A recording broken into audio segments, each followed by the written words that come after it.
Hi friends, நம்ம வந்து polity syllabus wise classes பார்த்துட்ருக்கோம். அதில் வந்து நம்ம இன்றைக்கி வந்து டிபிஎஸ்பி பார்க்கலாம். அதாவது அரசு நெறிமுறை கோட்பாடு. இதை வந்து எப்படி சொல்லுவாங்கன்னா, அரசுக்கு வழிகாட்டும் நெறிமுறை அப்படின்னு சொல்கிறாங்க. பாருங்கள், கொஸ்டின்லேயே இருக்குது. அதாவது அரசுக்கு வந்து இந்த மாதிரி நீங்கள் பண்ணால் நல்லாயிருக்கும், இந்த மாதிரி விதிகள்லாம் நாங்கள் வந்து கொடுத்துட்டு போகிறோம், நீங்கள் வந்து இந்த மாதிரிலாம் ஃபாலோ பண்ணால் நல்லா இருக்கும்னு சொல்லிட்டாங்க. சரியா? இதை வந்து நீதிமன்றத்தாலலாம் நிலைநிறுத்த முடியாது, இதை கண்டிப்பாக ஃபாலோ பண்ணணும்னு கிடையாது. ஆனால் அரசு நினச்சாங்கன்னா இதில் உள்ள விதிகளை எடுத்து அவங்க வந்து நடைமுறைப்படுத்தலாம். ஓகேங்களா? அதான் வந்து அரசு நெறிமுறை கோட்பாடு. ஆனால் இப்போ இதை எதுக்கு அவங்க வச்சாங்கன்னா, ஃபஸ்ட்டு அதாவது கான்ஸ்டியூஷன் புக்கு வெளியிடும்போது வந்து அவங்களுக்கு இந்த விதிகள்லாம் வந்து இந்த விதிகள்லாம் வைக்கணும்னு அவங்களுக்கு ஆசை. ஆனால் வந்து இதை வந்து அவங்க செயல்படுத்த முடியாது. ஏன்னா அப்போவே செயல்படுத்தணுன்னா வந்து நிறைய நிறைய செலவு ஆகும். அப்போ சட்ட ரீதியாக கவர்மெண்ட்டுக்கு வந்து ரொம்ப லாஸ்லாம் வரும். அதனால தான் வந்து அவங்க என்ன பண்ணாங்கன்னா, இதை வந்து நம்ம டிபிஎஸ்பின்னு சொல்லி ஒன்று ஆரம்பித்து அரசு நெறிமுறை கோட்பாடு, அதாவது அரசுக்கு வழிகாட்டும் நெறிமுறையில் நம்ம இதை வச்சாங்கன்னா இதை வந்து மக்கள் வந்து, அதாவது மக்கள் அப்புறம் அரசு எல்லாருமே சேர்ந்து அப்புறமா அவங்களுக்கு எப்போ தோணுதோ அப்போ அதை அவங்க நடைமுறைப்படுத்திக்கலாம் அப்படின்னு சொல்லிட்டு தான் அரசு நெறிமுறை கோட்பாடுன்னு சொல்லி ஒரு பகுதியை கொண்டு வந்து அதில் வந்து விதி 36 to 51 வந்து இந்த விதிகள்லாம் வச்சுருக்காங்க. சரியா? இதெல்லாம் வந்து அவங்க அரசுக்கு என்னென்ன வழிகாட்டு நெறிமுறைகள்லாம் வச்சுருக்காங்கன்னு சொல்லிட்டு நம்ம டீட்டெயில்ஸாக உள்ளே போய் பார்க்கலாம். இப்போ பகுதி 4 விதி 36லேருந்து 51 வரைக்கும் வந்து அரசு நெறிமுறை கோட்பாடை பற்றி சொல்கிறாங்க. ஓகேவா? இதை எங்கேருந்து எடுத்தாங்கன்னா அயர்லாந்து. அதாவது அயர்லாந்தில் வந்து அரசு நெறிமுறை கோட்பாடுன்னு சொல்லி ஒன்று வச்சுருக்காங்க. அதை பார்த்துட்டு தான் அவங்க வந்து அயர்லாந்துலேருந்து எடுத்து நமக்கும் இது வச்சா நல்லாயிருக்குன்னு சொல்லிட்டு நமக்கு கான்ஸ்டியூஷன்ஸ் எல்லாம் வந்து நமக்கு வச்சுருக்காங்க. ஓகேவா? அப்புறம் இதில் வந்து 3 பிரிவாக சொல்கிறாங்க. சரிங்களா? அரசு நெறிமுறை கோட்பாடை வந்து 3 பிரிவுகளாக சொல்கிறாங்க. அது என்னென்னா, காந்திய கோட்பாடு, சமதர்ம கோட்பாடு, தாராள மற்றும் அறிவு சார்ந்த கோட்பாடு. அதாவது காந்திய கோட்பாடில் வந்து என்ன வரும்னா, அதாவது காந்திய சிந்தனையில் உள்ள கருத்துகள் விதிகள்லாம் வந்து இதில் வரும். காந்தி என்னென்னலாம் நினச்சாங்களோ அவங்களோட விதிகள், அவங்களோட அறிவுக்கு சார்ந்ததெல்லாம் இதில் வரும். அதே போல் சமதர்ம கோட்பாடில் என்ன வரும்னா, அதாவது மக்களோட நலனை வந்து சமமாக எப்படி பாதுகாக்கலாம், அவங்களுக்கு என்னென்ன வசதிகள் செய்து கொடுக்கலாம், ஏற்றத்தாழ்வு இல்லாத மாதிரி மக்களுக்கு நம்ம என்னென்னலாம் பண்ணி கொடுக்கலாம், அதெல்லாம் வந்து சமதர்ம கோட்பாடில் வரும். அப்புறம் தாராள மற்றும் அறிவு சார்ந்தவையில் வந்து என்ன வரும்னா, பொதுவாக வரும். அதாவது பொதுவாக சட்டம் சார்ந்தவையெல்லாம் வரும். சட்டம் சார்ந்து வந்து பொதுவாக என்னென்னலாம் பண்ணான்னு சொல்லி அதெல்லாம் தாராள மற்றும் அறிவு சார்ந்த கோட்பாடில் வரும். அப்போது காந்திய கோட்பாடில் காந்திய சிந்தனைகள் வரும். சமதர்ம கோட்பாடில் மக்களை எப்படி சமமாக்குறதுக்கு என்னென்னலாம் பண்ணலான்னு சொல்லியிருப்பாங்க. தாராள மற்றும் அறிவு சார்ந்தவரில் வந்து மொத்தமாக சட்டங்கள் சம்மந்தமாக அதில் வரும். ஓகேவா? இப்போ அரசு நெறிமுறை கோட்பாடை பற்றி யார் யார் என்னென்ன சொல்லியிருக்காங்கன்னு பார்க்கலாம். கொயட்ஸ் இது படிச்சுக்கோங்க. இது கண்டிப்பாக கொஸ்டின் கேட்க வாய்ப்பு இருக்குது. அரசு நெறிமுறை கோட்பாடை புதுமையான சிறப்பம்சம் அப்படின்னு சொன்னவர் யாருன்னா டாக்டர் அம்பேத்கர். அப்புறம் சமூக புரட்சியின் குறிக்கோளை அடுத்த கட்டத்திற்கு எடுத்து செல்வது, அதாவது சமூக புரட்சியின் குறிக்கோளை அடுத்த கட்டத்திற்கு எடுத்து செல்வதுன்னு சொல்லிட்டு கிரான்சிஸ் ஆஸ்டின் அப்படிங்கிறவர் சொல்லியிருக்காங்க. அப்புறம் அனைத்து நெறிகளும் முழுமையாக நடைமுறைக்கு வந்தால் நாடு சொர்க்கமாக மாறும். பாருங்கள், அந்த நெறிமுறைகள் எல்லாமே வந்து அவங்க ஃபாலோ பண்ணிட்டாங்கன்னா அதாவது நம்ம நாடே வந்து சொர்க்கமாக மாறும்னு சொல்லிட்டு எம்சி சுக்லா அவர்கள் சொல்லியிருக்காங்க. இது எப்படி ஞாபகம் வச்சுக்கலாம்னா, சொர்க்கம் சுக்லா அப்படின்னு ஞாபகம் வச்சுக்கலாம். ஓகேவா? ஓகே. அப்புறம் வந்து அரசுக்கு அறிவுறுத்தும் கருவி. இது வந்து டிபிஎஸ்பி என்ன சொல்கிறாங்கன்னா, அரசுக்கு அறிவுறுத்தும் கருவி. இதை வந்து நீதிமன்றத்தால் நிலைநிறுத்த முடியாது. ஓகேவா? ஆனால் அரசு வந்து நீதிமன்றத்தால் நிலைநிறுத்த முடியாது. ஆனால் அரசு வந்து ஏதாவது நினச்சாங்கன்னா அவங்களுக்கு சட்டம் சார்ந்து, அதாவது ஃபினான்ஷியலாக அவங்களுக்கு காசு இருக்கும்போது அவங்க வந்து இந்த மாதிரி சட்டங்களை அவங்க ஃபாலோ பண்ணிக்கலாம். ஓகேவா? சரி, இப்போ விதி 36, 37 வந்து இந்த 3, அதாவது சமதர்ம, காந்திய, தாராள அறிவு சார்ந்தவையில் வந்து சம்மந்தமே இல்லாமல் ஒரு 2 விதிகள் இருக்குது. ஓகேவா? விதி 36, விதி 37 அதை தனியாக கொடுத்துருக்காங்க. விதி 36 என்ன சொல்கிறாங்கன்னா, நெறிமுறை கோட்பாடுகளின் வரையறை. அதாவது நெறிமுறை கோட்பாடோட வரையறை என்னது, நெறிமுறை எப்படி ஃபாலோ பண்ணலாம், நெறிமுறைனா அதோட பொருள் என்ன, அப்புறம் அரசு அதோடனுடைய பொருள் என்ன அப்படின்னு சொல்லிட்டு விதி 36 சொல்கிறாங்க. விதி 37 என்ன சொல்கிறாங்கன்னா, நெறிமுறை கோட்பாடுகளின் பயன்பாடு. அதாவது ஃபஸ்ட்டு என்ன சொல்கிறாங்க, அரசு நெறிமுறைனா இப்படி தான் அப்படின்னு சொல்கிறாங்க. அடுத்து 37 என்ன சொல்கிறாங்கன்னா, இந்த அரசு நெறிமுறை கோட்பாடுகள் எதுக்கெல்லாம் பயன்படுத்துகிறாங்க, இது எந்தெந்த சட்டங்களுக்கெல்லாம் பயன்படுத்துகிறாங்கன்னு சொல்லிட்டு விதி 37 சொல்கிறாங்க. ஓகேவா? அடுத்து சமதர்ம கோட்பாடு பார்க்கலாம். சமதர்ம கோட்பாடுனா என்னது, மக்களில் வந்து எந்த இடத்துலாம் சமமாக வச்சுக்கலாம்னு சொல்லிட்டு சமதர்ம கோட்பாடில் சொல்கிறாங்க.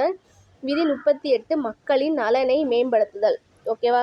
அதாவது மக்களோட நலனை மேம்படுத்தணும், அவங்களோட மக்கள் நலனை அவங்கள பாதுகாக்கணும், அதுக்கு நம்ம என்னென்னலாம் பண்ணலான்னு சொல்லிட்டு விதி 38 சொல்கிறாங்க. சரியா? அப்போது விதி 38 வந்து மக்களின் நலனை மேம்படுத்துதல் மற்றும் பாதுகாத்தல் அப்படின்னு சொல்லிக்கலாம். அப்புறம் விதி 39 வந்து சமூகத்தின் ஊதிய ஏற்றத்தாழ்வுகளை குறைக்கணும். இப்போ இதில் என்ன சொல்கிறாங்கன்னா, இப்போ சமூகத்தினுடைய ஊதியம், அதாவது ஊதியத்தில் வந்து சிலவங்களுக்கு வந்து அதிகமாக கொடுக்குறாங்க, சிலவங்களுக்கு கம்மியாக கொடுக்குறாங்க. அந்த மாதிரி எதுவுமே இல்லாமல் ஊதியத்தில் வந்து ஏற்றத்தாழ்வுன்னு ஒன்று கிடையவே கிடையக்கூடாது அப்படின்னு சொல்லி விதி 39 சொல்கிறாங்க. அடுத்து விதி 39A என்ன சொல்கிறாங்கன்னா, ஏழைக்கு இலவச சட்ட உதவி கிடைக்க செய்தல். அதாவது ஏழைகளுக்கு வந்து சட்ட உதவினா, இப்போ வந்து நல்ல ஏழையாக இருப்பாங்க, அவங்களுக்கு வந்து இப்போ ஒரு கோர்ட்டில் ஒரு கேஸ் நடக்குதுன்னா அவங்களுக்கு காசு கொடுத்து ஒரு வக்கீல் வச்சு அவங்களுக்கு வாதாட முடியாது. அதே நேரம் அப்போ வந்து அவங்க என்ன பண்ணலான்னா, அதாவது கவர்மெண்ட் வக்கீல்லாம் இருக்காங்கல்ல, அவங்க வந்து இவங்களுக்கு சார்பாக வாதாடுவாங்க. சரியா? அதான் ஏழைகளுக்கு இலவச சட்ட உதவி கிடைக்க செய்தலுங்கிறத வந்து 39A சொல்கிறாங்க. அப்புறம் 39D வந்து ஆண் பெண் இருபாலருக்கும் சம ஊதியம். இப்போ ஆண்களுக்கு அதிகமாக சம்பளம் கொடுக்கணும், பெண்களுக்கு வந்து கம்மியாக சம்பளம் கொடுக்கணும் அப்படிலாம் நீங்கள் பார்க்கக்கூடாது. ஆண் பெண் இருவருக்குமே நீங்கள் சம ஊதியம் கொடுக்கணும் அப்படின்னு சொல்லிட்டு 39D சொல்கிறாங்க. சரியா? 39D வந்து ரொம்பவே இம்பார்ட்டன்ட், நோட் பண்ணி வச்சுக்கோங்க. 39D ஆண் பெண் இருபாலருக்கும் சம ஊதியம். அப்புறம் விதி 41 என்ன சொல்கிறாங்கன்னா, அதாவது அரசு தனது பொருளாதார வரம்பிற்கு உட்பட்டு கல்வி வேலைவாய்ப்பில் உதவி பெற வழிவகை செய்தல். 41 நமக்கானதுன்னு வச்சுக்கோங்க. அதாவது நாட்டில் உள்ள இளைஞர்களுக்கெல்லாம் வந்து வேலைவாய்ப்பு அதிகமாக ஏற்படுத்தி கொடுங்க. அதே போல் அவங்களுக்கு வேலை வாய்ப்பு இல்லாமல் அவங்க வெயிட் பண்ணுறாங்கன்னா அவங்களுக்கு வந்து நிறைய பேருக்கு இப்போ உதவித்தொகையெல்லாம் கொடுக்குறாங்க இல்லையா, அதாவது வேலைவாய்ப்பு வச்சவர்களுக்கு உதவித்தொகையெல்லாம் கொடுக்குறாங்களா, அந்த மாதிரி. இப்போ வேலைவாய்ப்பு இல்லாதவர்களுக்கு வந்து நீங்கள் நிறைய எக்ஸாம் வச்சு நிறைய ஆள் எடுங்க, அதே போல் அவங்களுக்கு உதவித்தொகை கொடுங்க அப்படின்னு சொல்லிட்டு விதி 41 சொல்கிறாங்க. பார்த்தீங்களா? இப்போ விதி 41 செயல்படுத்தணும்னா, இப்போ உதவித்தொகையெல்லாம் கொடுக்கணுன்னா அரசுக்கு நிறைய காசு இருந்தால் மட்டும்தான் நமக்கு கொடுக்க முடியும்.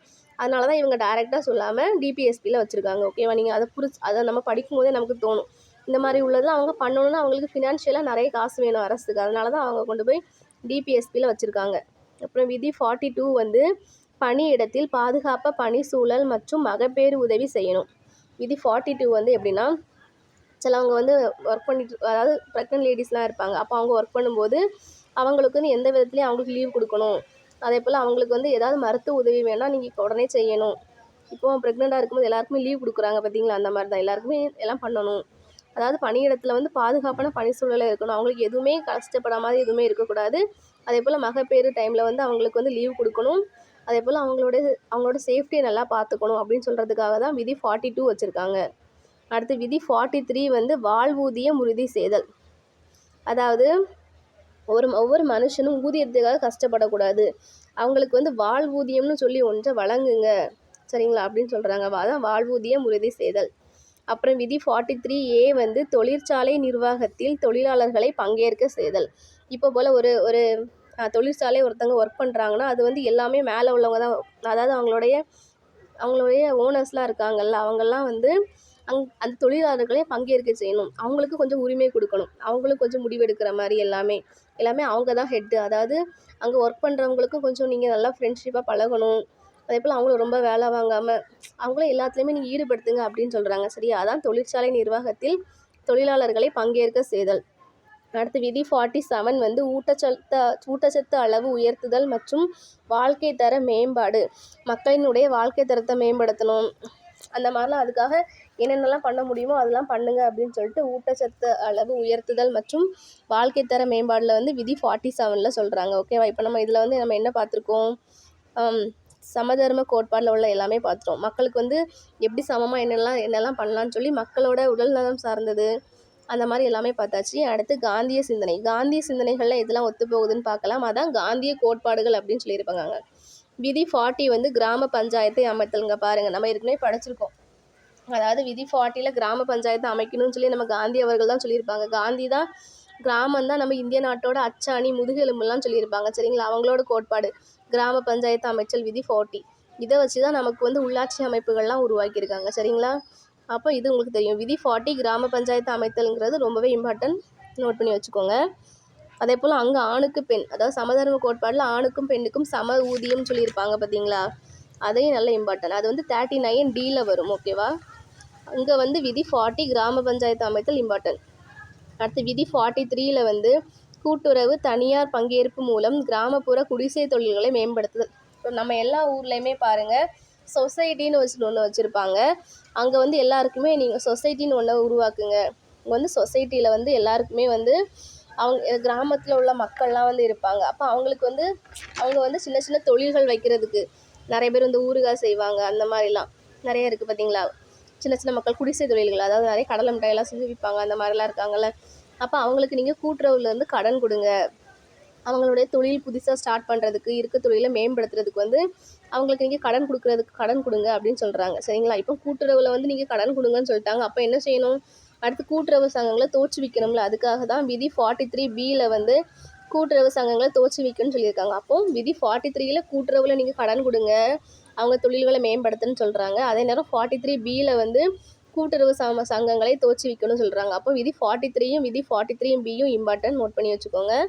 அப்புறம் விதி 46 வந்து SC/ST மக்களின் கல்வி மற்றும் பொருளாதார உரிமை.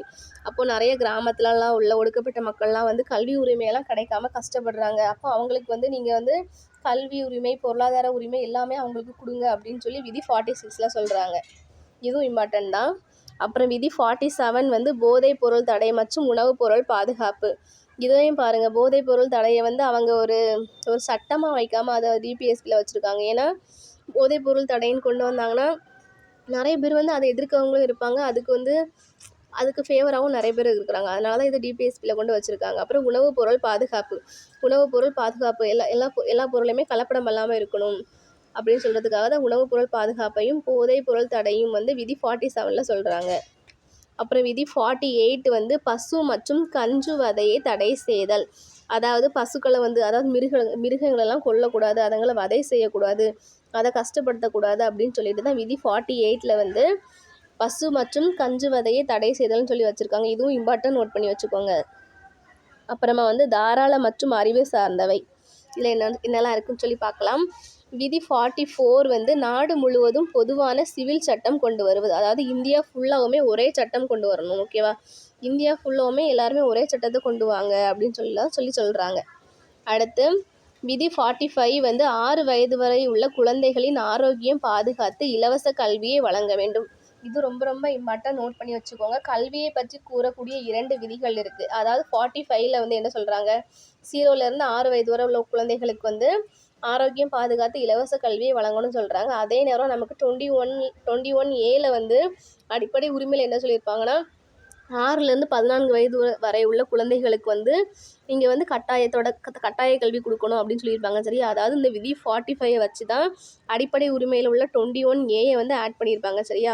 அதனால் அதில் வந்து 21Aவில் வந்து 6லேருந்து 14 வயது உள்ள குழந்தைகளுக்கு கல்வி உரிமை கொடுக்கணும்.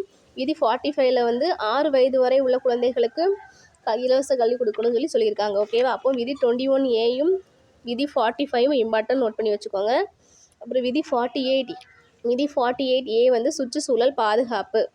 அதாவது சுற்றுச்சூழலாக பாதுகாக்கணும். நம்மளை சுற்றுச்சூழலாம் என்னது, நம்ம வந்து இயற்கையில் நல்லா பாதுகாக்கணும். அது காடுகள், நீர் வளங்கள்லாம் இருக்குல்ல, அதெல்லாம் நீங்கள் பாதுகாக்கணும் அப்படின்னு சொல்கிறாங்க. ஓகேவா. அதே போல் விதி 49 வந்து வரலாற்று சின்னத்தை பாதுகாத்தல். அதாவது நம்மளுடைய ராஜாக்களினுடைய அந்த கோவில்கள் இருக்குல்ல, மதுரை மீனாட்சி அம்மன் கோவில், அந்த மாதிரி வரலாற்று சின்னங்கள்லாம் எங்கெங்கெல்லாம் இருக்கோ அதெல்லாம் நம்ம பாதுகாக்கணும் அப்படின்னு சொல்கிறாங்க.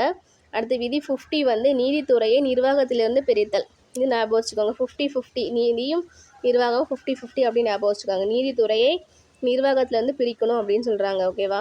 நீதித்துறையும் நிர்வாகமும் வேறு இருக்கணும், ரெண்டும் சேமாக வச்சுக்க வேண்டாம், நீதித்துறை நிர்வாகம் பிரிச்சுடுங்க அப்படின்னு சொல்கிறாங்க. அப்புறமா விதி 51 வந்து சர்வதேச அமைதி மற்றும் பாதுகாப்பு. அதாவது நீங்கள் வந்து அடுத்த நாட்டு கூடலாம் போய் சண்டை போடாதீங்க. இந்திய நாடு வந்து நீங்கள் அடுத்த நாட்டு கூட சண்டை போடாதீங்க. நம்ம நாட்டில் வந்து மக்கள் தொகையெல்லாம் அதிகமாக இருக்காங்க. இப்போ நம்ம அடுத்த நாட்டு கூட சண்டைக்கெலாம் போனோன்னா போர் நடக்கும். அப்போ நம்ம ஊரில் இந்திய நாட்டில் நிறைய உயிர் சேதம் வரும். அதனால் வந்து நீங்கள் மற்ற நாட்டு கூட போர் செய்யாமல் அமைதியான வழியில் போங்க, 2 பேரும் சமரசமாக இருங்க அப்படின்னு சொல்லி விதி 51ல் சொல்கிறாங்க. ஓகேவா. இதுக்கு நம்ம எப்படி ஞாபகம் வச்சுக்கலாம்னா, 51க்கு அதாவது 50 வயசுக்கு மேலே தான் நம்ம எல்லாருமே ஒரு அமைதியாக இருக்கணும். அதாவது 50 வயசுக்கு மேலே நம்ம எல்லாருமே வந்து கொஞ்சம் அமைதியாக இருக்கணும்னு சொல்லி ஃபீல் பண்ணுவோம். ஓகேவா. சரி, இவ்வளோ தான் ஃப்ரெண்ட்ஸ். இப்போ நம்ம என்ன பார்த்துருக்கோம், சமதர்மம், காந்திய சிந்தனை, அப்புறம் தாராள அறிவு சார்ந்தவே பார்த்தோம். இப்போ நம்ம சம தர்மத்தில் வந்து 39D ஆணுக்கும் பெண்ணுக்கும் சம ஊதியம், அது இம்பார்ட்டன்ட், நோட் பண்ணி வச்சுக்கோங்க, ரொம்ப ரொம்ப இம்பார்ட்டன்ட். அதே போல் காந்திய சிந்தனையில் வந்து விதி 40 வந்து கிராம பஞ்சாயத்தை அமைத்தல், 43 வந்து கூட்டுறவு அமைச்சு அதில் வந்து கிராமப்புற குடிசை தொழிலை ஊக்கப்படுத்துங்கன்னு சொல்லியிருக்காங்க. 43B வந்து கூட்டுறவு சங்கங்களை தோற்றுவித்தல், இது இம்பார்ட்டன்ட். 46 வந்து ஒடுக்கப்பட்ட மக்களோட கல்வி ஊக்கும் பொருளாதார உரிமையை மேம்படுத்தணும்னு சொல்லியிருப்பாங்க, இது இம்பார்ட்டன்ட் ஃப்ரெண்ட்ஸ். அதே போல் தாராள அறிவு சார்ந்த வேலை இதெல்லாம் இம்பார்ட்டன்னா. விதி 45 வந்து 6 வயது வரை உள்ள குழந்தைகளுக்கு கல்வி கொடுக்கணும்னு சொல்லியிருக்காங்க, அது இம்பார்ட்டன்ட். அப்புறம் 48A வந்து சுற்றுச்சூழலை பாதுகாக்கணும்னு சொல்லியிருக்காங்க, அது இம்பார்ட்டன்ட். அப்புறம் 49 வந்து வரலாற்று சின்னத்தை பாதுகாக்கணும் அப்படின்னு சொல்லியிருக்காங்க. ஓகேவா, இவ்வளவும் இம்பார்ட்டன்ட். ரொம்ப ரொம்ப படிச்சுக்கோங்க, எல்லாத்தையும் ரீட் பண்ணி வச்சுக்கோங்க. இது எல்லாமே நீங்கள் வந்து புரிஞ்சு படிங்க. காந்தி சிந்தனையில் என்னென்ன விதிகள்லாம் வருதுன்னு சொல்லி நமக்கு தெரியும். காந்தியோட சிந்தனைகள் நமக்கு எல்லாமே தெரியும். அவர் வந்து கிராம பஞ்சாயத்துலாம் உருவாக்கணும் அந்த மாதிரிலாம் சொல்லியிருப்பாங்க. அப்போ அந்த மாதிரி நீங்கள் புரிஞ்சு படித்தா ரொம்ப ரொம்ப இம்பார்ட்டன்ட். இப்போ கடைசியாக ஃபஸ்ட்டு வந்து சொன்னதில் கொஞ்சம் விட்டு போயிருக்கு, அதை நான் சொல்கிறேன். டிபிஎஸ்பியை வந்து அரசியல் அமைப்பின் நாவல் பண்புகள் அப்படின்னு சொன்னவங்க யாருன்னா அம்பேத்கர் தான். அப்போ அம்பேத்கர் டிபிஎஸ்பியை பற்றி 2 கூற்றுகள் சொல்லியிருப்பாங்க. அதாவது அரசு நெறிமுறை கோட்பாடு வந்து புதுமையான சிறப்பம்சம் அப்படின்னு சொல்லியிருப்பாங்க. அதே போல் வந்து இது இப்படின்னு சொல்லியிருக்காங்க, அரசியல் டிபிஎஸ்பி வந்து அரசியல் அமைப்பினுடைய நாவல் பண்புகள் அப்படின்னு சொல்லியிருக்காங்க ஃப்ரெண்ட்ஸ். ஓகேவா, இப்போ நம்ம வந்து இதில் ஃபுல்லாகவே அரசுக்கு வழிகாட்டும் நெறிமுறை, அதாவது அரசு நெறிமுறை கோட்பாடு டிபிஎஸ்பியை பார்த்துட்டோம். நீங்கள் திருப்பி படிங்க, ஈஸியாக தான் இருக்கும். Thank you friends.